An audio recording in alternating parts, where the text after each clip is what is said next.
आकाशवाणी भोपाल से प्रस्तुत हैं प्रादेशिक समाचार।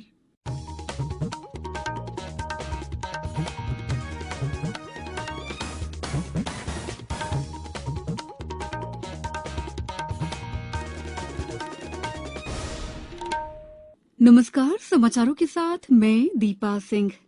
सबसे पहले मुख्य समाचार। प्रधानमंत्री नरेंद्र मोदी अब से कुछ देर बाद नई दिल्ली में अरुण जेटली स्मारक व्याख्यान को करेंगे संबोधित। प्रदेश में त्रिस्तरीय पंचायत चुनाव के तीसरे और अंतिम चरण में आज 6,607 ग्राम पंचायतों में वोट डाले गए। खेल विभाग की योजनाओं के लिए ऑनलाइन पोर्टल डीबीटी वेबसाइट और राष्ट्रीय खेल विकास कोष पोर्टल की शुरुआत।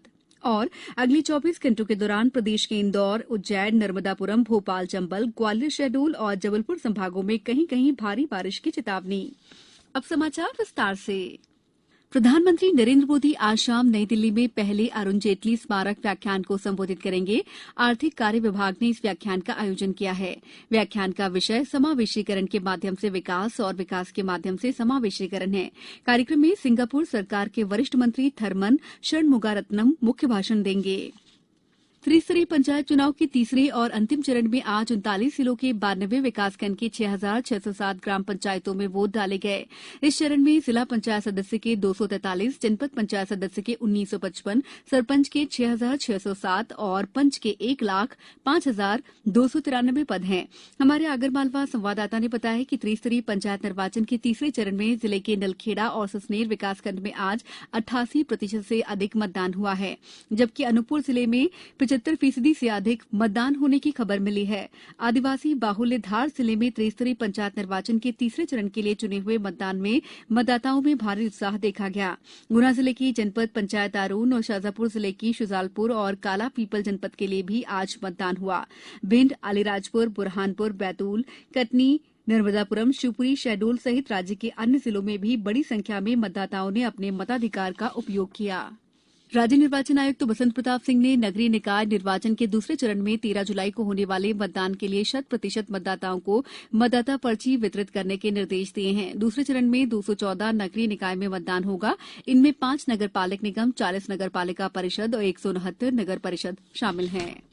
भारतीय सेना अग्निपथ योजना के अंतर्गत सैनिकों की भर्ती रैलियां अगले महीने से शुरू करेगी। सेना द्वारा जारी जोनवार कार्यक्रम के अनुसार भर्ती रैलियां 12 अगस्त से शुरू होगी और दिसंबर तक चलेगी। इनमें देश के सभी जिलों को शामिल किया जाएगा। सैन्य पुलिस कोर में केवल महिला अग्निवीरों की भर्ती की जाएगी। सैन्य पुलिस कोर में चरणबद्ध रूप से 1,700 महिलाओं की नियुक्ति की जाने की योजना है। सरकार ने पिछले महीने अग्निपथ योजना की घोषणा करते हुए कहा था कि इस साल 46,000 सैनिकों की भर्ती की जाएगी। इनमें 40,000 रिक्तियां सेना के लिए और 3,000 भारतीय वायुसेना और नौसेना के लिए होंगी। अगले कुछ वर्षों में अग्निवीरों की रिक्तियां बढ़ा दी जाएंगी। राज्यसभा के 27 नवनिर्वाचित सदस्यों ने आज शपथ ली। इनमें केंद्रीय मंत्री निर्मला सीतारमण और पीयूष गोयल सहित अन्य प्रमुख नेता जयराम रमेश, मुकुल वासनिक, जयंत चौधरी, सुरेंद्र सिंह नागर, डॉक्टर के लक्ष्मण और डॉक्टर लक्ष्मीकांत वाजपेयी शामिल हैं। उन्हें राज्यसभा के सभापति एम वेंकैया नायडू ने शपथ दिलाई। हाल के द्विवार्षिक चुनाव में कुल 57 सदस्य राज्यसभा के लिए चुने गए थे। केंद्रीय युवा मामले और खेल मंत्री अनुराग सिंह ठाकुर ने आज खेल विभाग की योजनाओं के लिए ऑनलाइन पोर्टल डीबीटी वेबसाइट और राष्ट्रीय खेल विकास कोष पोर्टल की शुरुआत की। वीडियो कॉन्फ्रेंस के माध्यम से पोर्टल का शुभारंभ करते हुए श्री ठाकुर ने कहा कि सरकार ने लक्ष्य ओलंपिक पोडियम जैसी योजनाओं को लागू करके खिलाड़ियों को कई तरह की सुविधाएं प्रदान की हैं।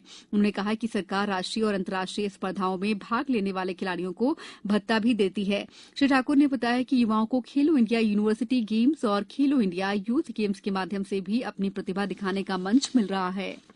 केंद्र सरकार ने जापान के पूर्व प्रधानमंत्री शिंजो आबे के निधन पर कल एक दिन का राष्ट्रीय शोक घोषित किया है। गृह मंत्रालय ने कहा है कि भवनों पर राष्ट्रीय ध्वज झुका रहेगा। इस दौरान कोई सरकारी समारोह नहीं होंगे। समाचारों में वक्त है ब्रेक का। ये समाचार आप आकाशवाणी भोपाल से सुन रहे हैं। हमारे समाचारों को अब आप कभी भी और कहीं भी अपनी सुविधा के अनुसार सुन सकते हैं।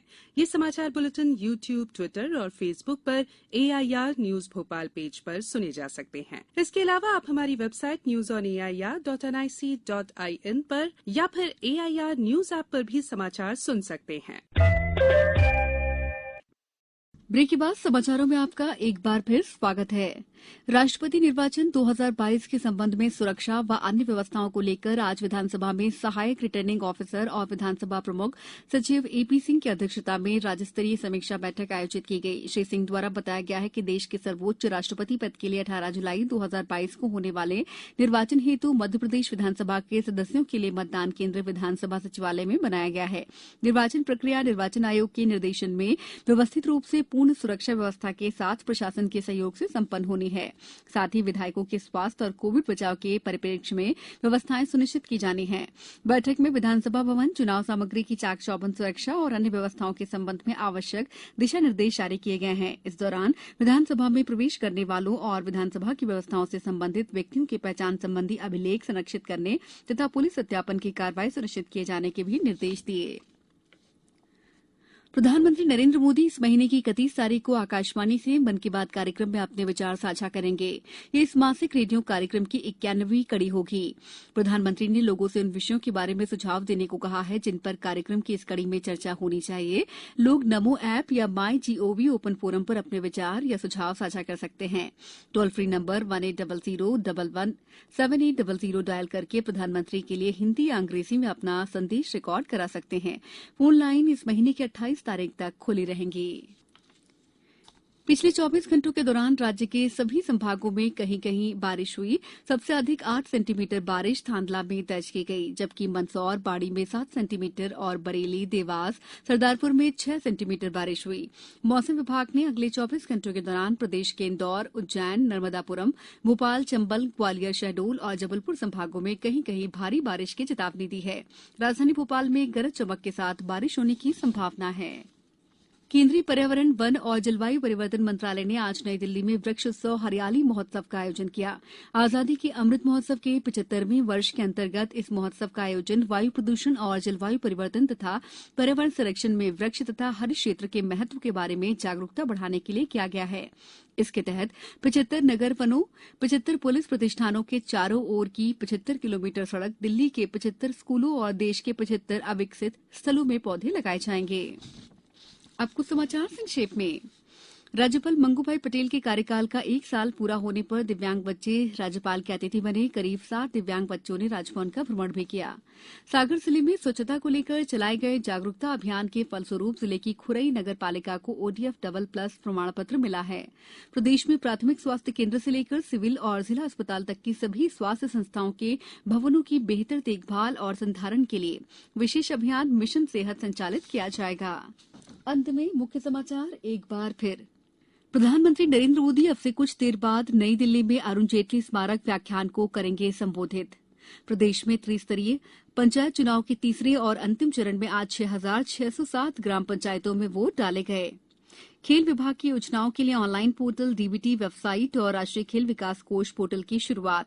और अगले 24 घंटों के दौरान प्रदेश के इंदौर, उज्जैन, नर्मदापुरम, भोपाल, चंबल, ग्वालियर, शहडोल और जबलपुर संभागों में कहीं कहीं भारी बारिश की चेतावनी।